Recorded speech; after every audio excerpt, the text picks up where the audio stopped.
Magandang araw sa inyo, Sir Bob, at sa inyong mga tagapakinig. Tawagin na lang akong Laila, taga Cebu. Itong kwentong ibabahagi ko sa inyo ay tungkol sa aranasan namin ng kuya ko nung minsang sinundo niya ako sa dorm ko sa lungsod. Doon kasi ako nag-aaral ng kolehiyo. Nakatira kami sa isang bayan sa Cebu at doon din nagtatrabaho itong kuya ko. Nagkataon lang na na-promote siya sa trabaho at binigyan ng kumpanya ng kotse. Binisita niya ako noon para makabanding at ilibre ako. Kinagabihan nga ay niyaya niya akong mag-road trip para naman daw mabawasan yung stress ko sa mga projects at thesis sa university na pinapasukan ko. Graduating na kasi ako noon kaya bihira na lang talagang makapagpahinga yung utak ko. Mga bandang 8:00 noon nang sinundo niya ako. Kumain muna kami bago na masyal. Puntahan daw namin ang isang resort doon sa Argao. Medyo malayo-layo din yon, pero sabi naman niya, pag alanganin na yung uwi namin ay kukuha na lang kami ng room sa resort. Na-excite ako noon dahil parang one night escapade lang yung ginawa namin. Carefree, stress-free at adventure din. Close kasi kami ni kuya. Nagkukwentuhan pa kami noon na what if daw, sa madilim na kalsadang dadaanan namin, may bigla na lang pumara o di kaya ay humarang na babaeng nakaputi. Sinagot ko pa siya noon na kung maganda naman, ba't di mo pasakayin? Nagtawanan na lang kami. Nang biglang huminto yung kotse, namatay yung makina, sabay namatay din yung headlights noon. Napamura kami dahil tumiming talaga sa usapan namin. Napasabi pa nga ako ng, "Ano ba yan? Kibago-bago, sira agad." Nagjo-joke lang talaga ako noon pero kinakabahan din. Bumaba si kuya para tingnan yung makina. Umuusok kasi. Nag-overheat. Buti na lang at may dala kaming tubig. Binuhos niya doon at pinakalma muna yung makina. Lumabas na rin ako noon dahil nakaramdam ako ng init sa loob. Hindi naman masyadong madilim. May mga poste pa rin ng ilaw. Ang isang nagpakilabot lang sa akin ay nung igala ko yung paningin ko. Puro kakahuyan ang magkabilang daan, which is creepy dahil wala ni isang bahay. Aayain ko na nga sana si kuya na pumasok na lang ng kotse nang tinawag niya yung pansin ko.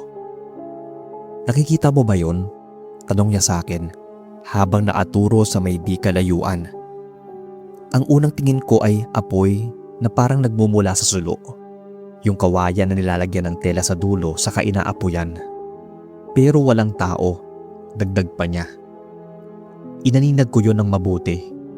Wala nga akong nakikitang tao at medyo malikot yung apoy. Habang papalapit ito sa amin ay naguhugis bola na yon. Bilis at pumasok na raw kami, natatarantang sabi ni kuya. Kaya naman dali-dali kaming pumasok ng kotse. Pinagmasdan muna namin dahil baka nagkamali lang kami ng kita. Pero parang tumatalbog-talbog talaga yun sa ere, Sir Bob. Mahinang sinabi ni kuya na San Telmo daw yun. Kinilabutan ako. May nakwento na kasi sa akin dati yung isang kaklase ko tungkol sa San Telmo. Nangahabol daw yun. Kaya grabe yung kaba ko habang papalapit yun sa amin. Sinabi ni kuya na yumuko daw kami. Ginawa ko naman. Hindi ko alam kung ilang minuto kaming nakayuko nun nang dumaan yung San Telmo. Ang sabi pa ni kuya ay nakita niyang huminto ito mismo sa may bintana ng kotse malapit sa akin. Nang lumagpas na ito ay nakita daw niya sa salamin na pumasok ito sa may kakahuyan at naglaho na. Nakahinga na rin kami ng maluwag pero hindi pa rin nawala yung takot nun. Himalaring umandar na yung kotse. Tigtas naman yung naging biyahe namin. Yun lang at minsan na nga lang kaming mag-road trip ay may naasalubong pa kaming San Telmo. Maliwanag na nang bumalik kami. Natakot na rin si kuya na baka muli na naman naming madaanan yon kapag bumalik kami sa dilim. Nagstay na lang muna kami sa resort at nagpaumaga. Sakto rin naman kasi na weekend at wala akong pasok kinabukasan. Kinalaunan na lang namin nalaman na may pinatay daw pala doon mismo kung saan huminto yung sinasakyan namin. At ang sabi ng mga taga roon ay mukhang hindi pa natatahimik ang kaluluwa nito. Yun kayang San Telmong nakita namin. Posibleng yun kaya yung kaluluwa niya na paggala-gala? O may iba pang paliwanag sa nakita namin? Sa totoo lang, hindi ko alam kung ano ang ginagawa ng isang San Telmo sa mga naaabutan o nakaharap niya. Pero isa lang ang masasabi ko. Sobrang natakot talaga ako nung makita yung apoy na lumulutang sa ere. Hanggang dito na lang, Sir Bob, ang kwento. Sana ay mapansin at pabasa nyo ito.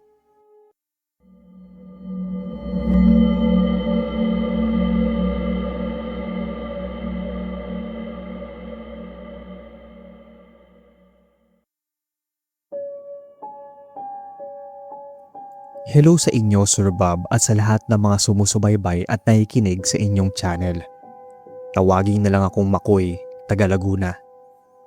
Ilang taon na rin akong listener ng channel niyo, sir.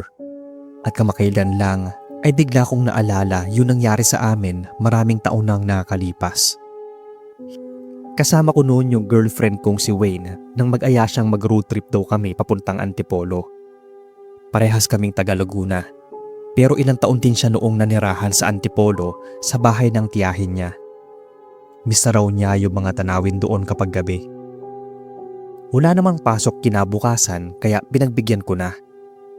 Bihira na rin kaming makapag-date noong mga panahon na yon dahil busy sa trabaho. Namili na kami ng mga makakain sa loob ng sasakyan para dire-diretso lang yung biyahe namin. Doon na kami dumaan sa Alabang dahil mas maluwag ang daan at wala gaanong traffic. Siniguro naming hindi rush hour yung biyahe. Mga pasado 10:00 na at tahimik na yung daan maliban sa iilang sasakyan. Nang palabas na kami ng Taytay, ay tinumbok na namin ang daan ng San Roque sa Antipolo. Maganda kasi talagang dumaan doon at mag-road trip. Ilang oras din ang naging biyahe namin. So far ay maayos naman. Pero nang padaan na kami sa madilim na bahagi ng Marigman Road ay medyo nagminor ako. Para kasing bumigat yung pairamdam ko. Bumigat din yung sasakyan na para bang may iba pa akong sakay. First time mangyari sa akin noon na dumaan ako doong may kakaibang naramdaman. Siguro dahil malalim na ang gabi at hindi naman inaasahang aambon pa. Kaya ang balak namin ay tumuloy na lang sa bahay ng tita ni Wayne. Akala ko ay ako lang yung nakaramdam ng kakaiba sa loob ng sasakyan. Napansin kong para naniga sa kinauupuan niya si Wayne at hindi kumikibo. Siguro ay hindi na niya natiis yung takot kaya bigla na lang siyang napabulalas ng, "Babe, may humahawak sa buhok ko." Iniwasan kong tumingin sa salamin noon dahil baka madisgrasya kami. Kaya sinabi ko sa kanya na kumalma lang. Pero nararamdaman ko na may kakaibang ginaw. Panay na yung tawag sa akin ni Wayne noon. Pero hindi ko siya pinapansin dahil nga nagmamaneho ako. Ayokong malingat dahil baka madisgrasya kami. Sinabihan ko na lang siya na magdasal. Napapikit siya noon at mahinang nagdasal. Naging epektibo naman dahil biglang gumaan yung sasakyan. Pero nagtaka ako noon, Sir Bob, nang mapansin ang dinadaanan namin. Parang bumalik kami noon kung saan ako nakaramdam ng bigat. Bigla na akong napahinto. Nagtaka nga rin si Wayne. Bakit daw ako huminto? Tinanong ko siya kung wala ba siyang napapansin sa dinadaanan namin. Ang sabi niya ay wala naman. Sabi ko sa kanya na dumaan na kami doon kanina. Pinilit niya na hindi naman daw. Pero sunod-sunod na siyang napamura. Ang sabi niya ay sige lang daw at ituloy ko ang pagmamaneho. Baka namali lang ako ng tingin. Pinatakbo ko na. Akala ko nga rin ay nagkamali ako. Pero maya-maya noon ay nadaanan na naman namin yung madilim na lugar. Tinandaan ko na isang malaking puno ang naroon at ganun-ganun din yung parang hinintuan namin. "Bumabalik talaga tayo, baby." Medyo kinakabahan at kinikilabutan kong sabi sa kanya. Sumagot siya ng, "Oo nga no, anong gagawin natin?" Ramdam ko na rin yung takot sa boses niya. Hindi ko rin alam ang gagawin ng mga oras na yon, pero ayoko nang bumalik dun sa lugar na yon. Kakaibang takot yung naramdaman ko. Biglang napabulalas yung girlfriend ko na, ayun, may tao sa unahan. Marahan kong pinatakbo ang sasakyan. Pero wala naman ako nakita, Sir Bob. Kaya lalo akong kinabahan nun at tinanong kung nasaan. Nagtaka din siya dahil bigla na lang daw yun nawala. Mahina akong napamura. Nang maramdaman ko ulit yung pagbigat ng sasakyan, bigla ding napaigtad si Wayne at ang sabi ay, aray. Ramdam na ramdam daw niyang may humila sa buhok niya. At alam ko rin na may iba na namang kaming kasama nun. Binilisan ko na ang pagpapatakbo para lang makalayo sa lugar na yon. Pero sa inis ko ay nadaanan pa rin namin yung punong tinandaan ko. Hindi ko na alam ang gagawin noong mga oras na yon. Napalitan ng inis ang nararamdaman kong takot, kaya nang muli kaming dumaan sa madilim na bahaging lugar, walang tigil ako sa pagbusina. Hindi ko talaga tinigilang pindutin yon hanggang sa mailabas ko lahat ng inis at takot ko. Pinaandar ko yon at marahang pinatakbo pagkatapos. Sa pagtataka ay nagtuloy-tuloy na yung biyahe namin. May mga nakakasalubong na rin kaming ibang sasakyan. Samantalang nung pabalik-balik kami sa madilim na lugar na yon ay wala man lang ibang dumadaan na sasakyan o kahit mga tao. Sa tingin ko nga ay napaglaruan kami ng nilalang na naninirahan doon. Gumaan na yung sasakyan, katulad ng paggaan ng pakiramdam ko. Tumila na rin yung ulan, kaya nagdire-diretso na kami sa mataas na bahagi ng Antipolo para magpahangin. Hindi kami maapaniwala sa karanasan naming yon, at hindi rin namin makakalimutan na minsan sa buhay namin ay minaranasan kaming kababalaghan. Tanging busina lang pala ang paraan para magdire-diretso kaming makadaan sa Marigman Road na sinasabi nilang haunted daw. Ngayon ay asawa ko na si Wayne at may anak kami na 6 years old na. Hanggang dito na lang yung kwento ko, Sir Bob. Sana magustuhan to ng mga tagapakinig ninyo. Maraming salamat sa pagbabasa and God bless.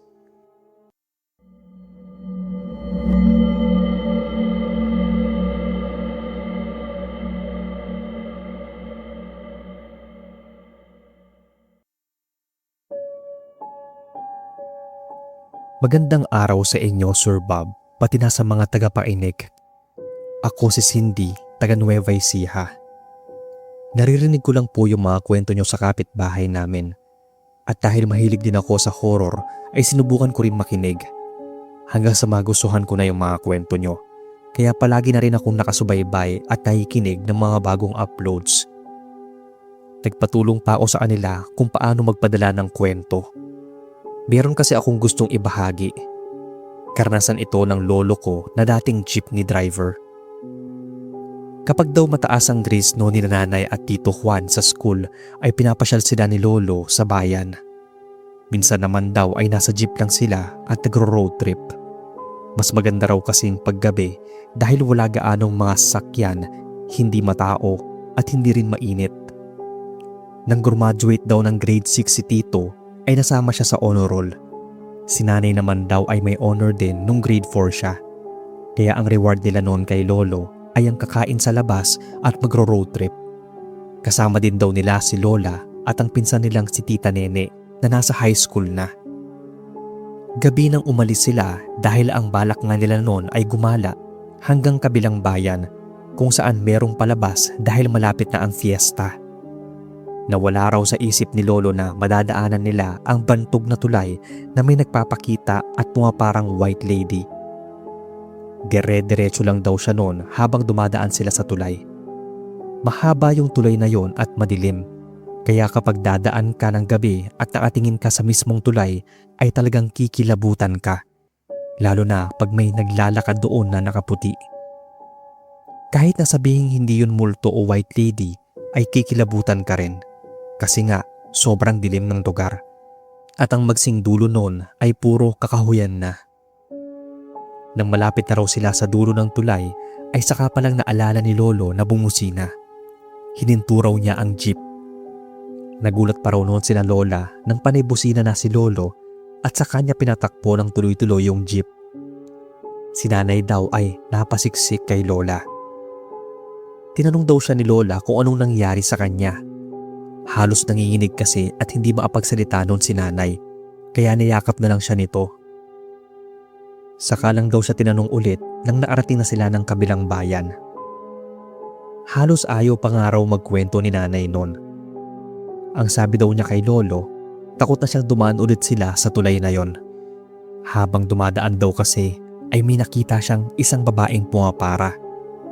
Akala raw niya ay ordinaryong pasahero lang at taga-abang ng jeep. Pero agad din daw siyang nagtaka dahil sobrang dilim sa kinaroroonan nito. Dapat ay matakot daw ito. Pero nang papalapit na raw sila dito, ay napansin ni Nanay na wala itong mga paa at hindi rin daw niya maaninag ang mukha nito. Kaya natakot siya nang biglang huminto si Lolo. Pansin niyang nawala na raw yung babae nang magsimulang bumusina ng bumusina si Lolo. Kaya nga raw huminto si Lolo at bumusina dahil baka may magpakita bigla sa kanya. Hindi raw niya alam na meron na ngang lumabas at kay Nanay yun nagpakita. Sinabi na lang ni Lolo na kapag dadaan na daw sila doon ay ipikit na lang ang mga mata. Ganun nga rin ang ginawa ni Nanay. Maliban raw kay Lolo, hindi rin pumikit si Tito Juan. Kaya ganun na lang yung pagkataranta at takot din niya nang mamataan niyang may nakaangkas na raw sa kanilang babaeng nakaputi. Nakaupo sila noon ni Tita Nene sa likod. Bigla raw siyang napasiksik kay Tita Nene na nakapikit din. Tinanong siya nito kung anong nangyayari sa kanya. Mahina raw niyang sinabi na may nakisakay na babaeng nakaputi sa jeep. Biglang dumiin ang pagkakapikit noon ni Tita Nene. Si Lolo raw ay hindi tumitingin sa salamin. Basta nang andun na raw sila sa bandang dulo ay huminto si Lolo at bumusina. Saka raw siya tumingin sa salamin. Wala na raw yung babae. Pero ayaw pa rin magdilat noon ni Tito. Siya kasi ang nakakita na nakaupo na ito sa may bandang dulo. Nang maarating daw sila ng bahay ay saka palang nawala ang kabang naramdaman nila, lalo na ni Tito at Nanay.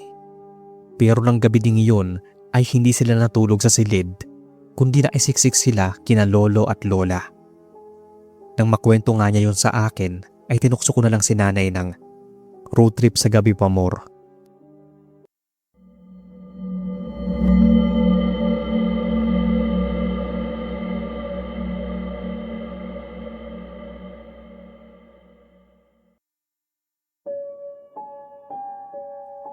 Sa tanang buhay ko, hindi ko naisip na makakasaksi ako ng isang murder case.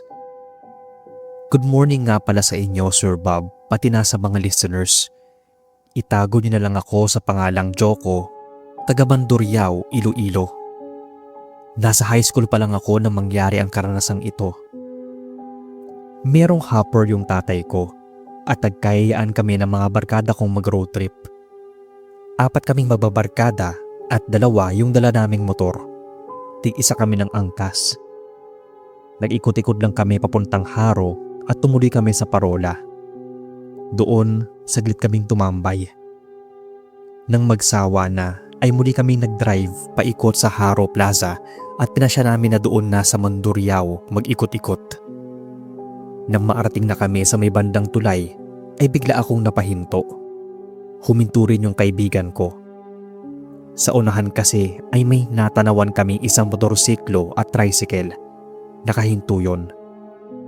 Unang naisip ko ay baka nagkabanggaan. Pero maya-maya nun ay may nakita kaming 2 lalaki. May dalang baril yung isa na parang naatutok sa may tricycle. Naisip ko na buti na lang at huminto kami agad. Papaalis na sana kami dahil nga natakot na kami na baka madamay. Nang bigla na lang tumakbo noon yung isang babae mula sa tricycle. Papalapit yun sa amin na humihingi ng saklolo. Naarinig kami ng putok ng baril. At ganoon na lang yung kilabot namin nang muli kaming nakarinig ng putok ng baril at bumulagta na lang yung babae sa harapan namin. Ilang metro din yung layo noon sa amin. Sa takot ay mabilis naming pinaandar ang motor at pinatakbo yon pabalik sa pinanggalingan namin. Dire-diretso at walang hinto. Hanggang sa makalayo na talaga kami sa area. Halos hindi ako makahinga sa sobrang kaba. Nanginginig pa nga yung mga kamay ko na nakahawak sa manibela. Pasalamat na lang kami at hindi kami sumemplang. Nang masigurong malayo na kami doon ay huminto na kami. Pareho kaming apat na habol ang hininga at parang may iyak sa takot. Hindi kami maapaniwala sa nasaksihan. Harap-harapang binaril yung babae. At sa palagay ko pa noon ay may isa pang binaril ang mga sospek dahil 2 beses naming narinig yung putok. Parang riding in tandem ang mga yon at sadyang may inabangan sila sa lugar na yon. Nasakto lang napadaan kami. Medyo madilim kasi sa tulay na yon at alam ko na dati ring tapunan nyo ng mga sinasalvage. Kinabukasan nga ay may lumabas na balita. 2 ang patay. Yung driver ng tricycle at yung babae na isang teller daw sa isang bangko. Hindi malaman kung anong tunay na dahilan. Ilang araw din akong hindi lumabas ng bahay nun. Natakot ako na baka mamukaan kami ng mga sospek.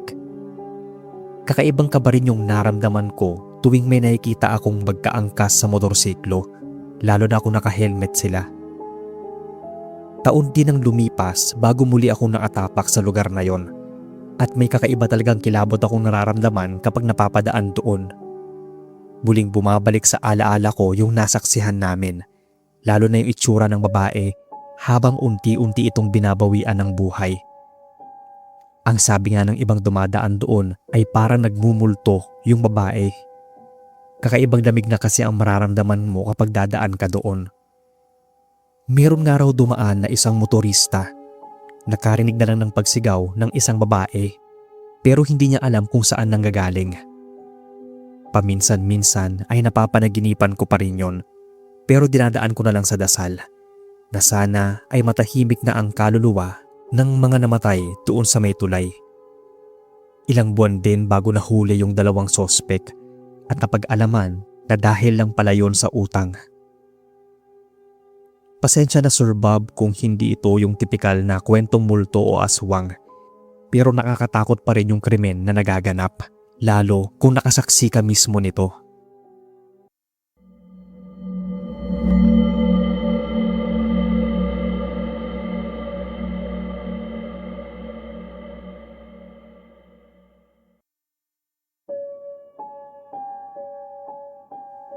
Hello sa inyo Sir Bob at sa lahat ng mga listeners ng channel.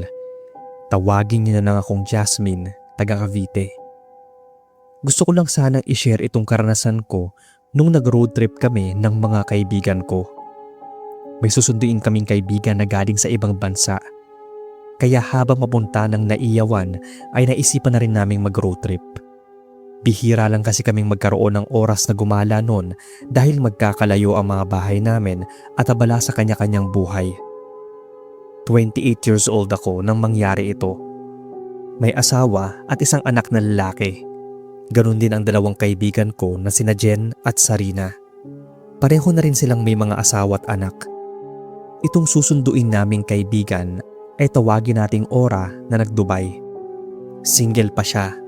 At sa amin niya naisipan na magpasundo para maapag-bonding kami. Saka siya uuwi ng probinsya nila sa Bicol. Yung oras ng arrival niya sa Manila ay alas 11 ng gabi.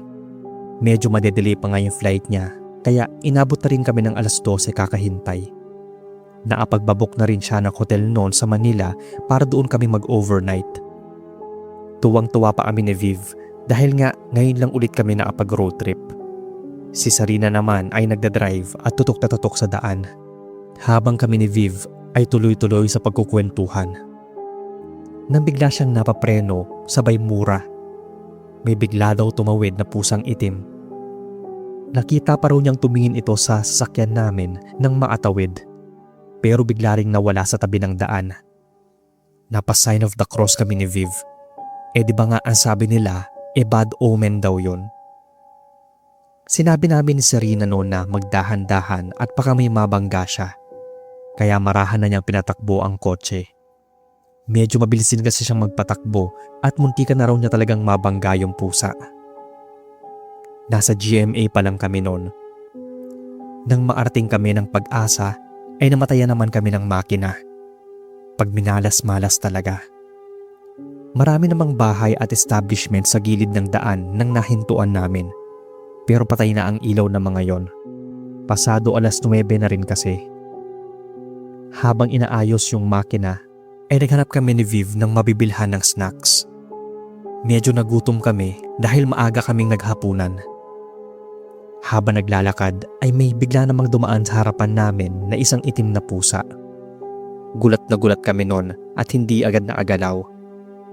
Parang sa pangalawang pagkakataon ay may itim na pusang tumambwid sa dinadaanan namin. Medyo masama na yung kutob ko. Lumaki kasi akong naniniwala sa mga kasabihan at pamahiin. Ganon din si Viv. Sa amin ay si Sarina ang hindi naniniwala. Pero dahil alam niya nung natakot kami nung may muntika na siyang masagasaan, kaya niya binagalan ng kaunti ang patakbo ng sasakyan. Nang maabili na kami ay agad namin siyang binalikan. Naatayo siya at naasandal sa kotse. Malayo pa lang ay nakikita ko na siya pero hindi yung mukha niya. Actually Sir Bob, hindi lang ang mukha niya, kundi yung buong ulo niya. Hindi ko yun nakita habang papalapit na kami. Kinusot-kusot ko pa yun. Pero nung andoon na mismo kami sa harapan niya, ay sakalang luminaw sa paningin ko yung buong ulo niya at muka. Hindi ko agad nasabi yon dahil sa pagkabigla at saka baka hindi rin siya maniwala. Kaya ang ginawa ko, tinext ko yon kay Viv. Nasa likuran kasi ako nakaupo at si Viv yung katabi ni Sarina. Nilingon niya ako at sinenyasan kung totoo ba yung tinext ko. Tumango naman ako. Tinanong ko siya kung anong gagawin namin. Dapat raw kasi ay sinabi ko agad nung hindi pa kami nakakaalis. Sinabi niyang kailangan ko raw sampalin si Sarina. Pinahinto ni Viv yung sasakyan at pinaharap niya sa akin si Sarina. Tinanguan niya lang ako na sampalin ko na. Pero ang lokang Sarina, agad niyang nahawakan yung kamay ko. Oy, ba't mo ko sasampalin, ha? Sita niya sa akin. Wala naman akong maidahilan dahil hindi din pwedeng sabihin ko sa kanyang wala siyang ulo. Wala akong nagawa dahil pinaandar na niya ulit yung sasakyan. Sinabi ko na lang na may biglang dumapong lamok. Pero hindi niya pinaniwalaan yon. Iniisip niya na baka pinagtitripan ko lang siya. Kaya naman napaamin ako. Bigla siyang napapreno at nagmura. Habit na talaga niya ang pagmumura. Sabi niya, "Putya naman, Jazz. Malabo na siguro yung mga mata mo, no? Papaniwala ka na naman sa mga ganun na kailangan sampalin. Kung oras mo na talaga." Sabi pa niya. Hindi ko na lang pinilit. Mag-aalas 10 na nun ay hindi pa nagchat si Ora. Kaya maglibot-libot daw muna kami sa Manila. Dumiretso kaming punta sa MOA. Sabay umikot doon at tumuloy ng Maapagal Highway. Iikot daw kami ng Ermita. Tumitingin-tingin ako sa mga bars doon kung saan kami pwedeng gumimik. Pag-ikot sa may Ermita ay doon na kami dumaan sa may LRT papuntang Pasay. Muntikan na kaming may masunggabang SUV noon. Buti at agad naiilag ni Serena. Napa-sign of the cross na naman ako. Pasado 10:00 na at sinabi kong dumiretso na kami ng Naiyawan. Malayo-layo na rin kasi yon. Buti na lang at walang masamang nangyari sa amin nung panaiyawan na kami. Naghintay pa kami doon ng mahigit 1 oras bago dumating si Ora. Tumuloy na rin kami sa hotel na binook niya. Nasa Pasay lang naman yon. Pagdating namin sa hotel ay agad akong napahiga. Ganun din sina Viv at Ora. Pero itong si Sarina, hindi mapakali. Gusto raw niyang uminom. Sa amin kasing 4 mula pa nung high school ay mahilig talagang uminom ng alak itong si Sarina. At dahil nga nag-asawa na, ay bihira na lang kaming umiinom nun. Sabik na sabik yung loka kaya nagpaalam ito na hahanap lang ng mabibilhan. Sasamahan sana siya ni Viv pero sinabi niyang hindi na, okay lang. Sigurado kaming magyoyosi pa kasi siya. Kaya hindi na nagpumilit pa si Viv. Pinagsasabihan rin kasi namin siyang itigil na ang pagyoyosi. Tumigil naman na daw siya, kaya hindi yung nagyoyosi kapag kasama kami. Sinabi naming huwag nang lalayo. Kung walang mabilhan ay bumalik na siya at bukas na lang kami iinom. Nagtaka kami noon dahil mag-aalauna na ay wala pa rin siya. Maya-maya ay may tumawag sa phone ko. Pangalan ni Sarina ang nakalagay kaya inakala kong siya yun. Agad kong sinabihan na bumalik na siya. Pero ibang boses ang nagsalita sa kabilang linya, Sir Bob. Agad akong kinabahan at lalong tumindi yung kaba ko nang sabihin nitong nadisgrasya daw si Sarina. Sumalpok ito sa isang poste ng kuryente. Medyo malala daw ang tama kaya nadala sa ospital. Kaya imbis na magpahinga na kami ay dali-dali kami nagpunta ng ospital kung saan siya dinala. Naarating na pala siya ng UNAV at sa PGH na siya dinala. Abot-abot ang kaba namin noon. Agad din siyang inoperahan. 6 na araw nga bago siya nagising. Nang magising ay takang-taka pa siya na wala si Ora. Akala niya noon ay isang gabi pa lang siyang nao-ospital. Nakauwi na si Ora sa kanila at bumalik lang nang sabihin naming gising na si Sarina. Nang maayos-ayos na yung pairamdam niya noon at diretso na kung magsalita ay saka pa lang niya kinuwento yung nangyari sa kanya. Nakabili na raw siya ng may inom at pulutan tapos pabalik na siya. Nag-u-turn na raw siya noon sa UNAV nang mapatingin siya sa may salamin. Nagulat siya nang may makitang isang refleksyon ng matandang babaeng natatakpan ang muka ng buhok. Parang nakayuko daw yon. Agad daw siyang kinilabutan kaya hindi niya napansin na nung pagliko niya ay padiretso na pala siya sa poste. Natapakan pa raw niya ang gasolinador imbis na preno sa pagkataranta. Kaya malakas daw talaga ang pagsalpok niya. Buti nga rin daw ay wala siyang ibang kasalubong na sasakyan. Maliban daw sa naihampas niya yung ulo niya ay nabasag din yung salamin sa harap at nasugatan siya ng malalim. Bigla rin niyang nasabi noon na sana naniwala rin siya sa amin na totoo ang mga bad omens. Hindi na raw sana siya nadisgrasya at hindi rin daw sana niya nakita yung nakakatakot na nilalang na yon. Hindi raw mawala sa isip niya yung matanda sa salamin. Para daw yung si kamatayan na susundo sa kanya. Ang akala niya nang sumalpok siya ay katapusan na niya. Buti na lang at malakas pa rin ang kapit niya sa taas. Sana Sir Bob ay mabasa ninyo itong kwento namin.